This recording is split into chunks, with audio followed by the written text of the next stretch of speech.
Andre, parang nihintay mo yung bolang ipasa sa'yo ni Gabe kanina. Nakapwesto ka na dun Oo, sa ano eh. pero na-feel ko meron sa likod eh. Tapos Okay. nagulat din si Gabe na na-open nga siya. Mm. Sabi ko naman, oo lang yun. Ganun talaga yun. Nangyayari sa game.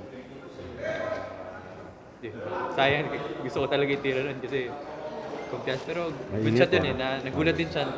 Nagulat din ako meron sa likod. Gusto. Wala naman. Talagang, si Gabe, ganda naman depensa niya eh. So, hindi naman. Ito, kausapin namin sige. Thank you, Andre. May positive na nangyayari. Marami pa rin akong kailangan improve. Pero parang ano eh, yung confidence ko dumadagdag pa. Hopefully makatulong din sa team. Makapanalo kami sa mga susunod na games.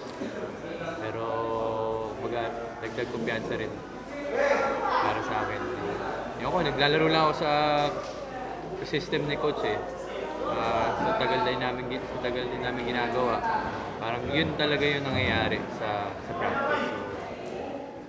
Kaso natalo. Yun ang masakit. Pero yun, ganun talaga. Pero kailangan gawa ng paraan. Susunod na lang.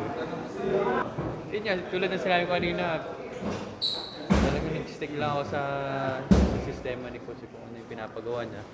And si coach naman, binibigyan niya rin ako ng time para magawa yung mga bagay. Yan.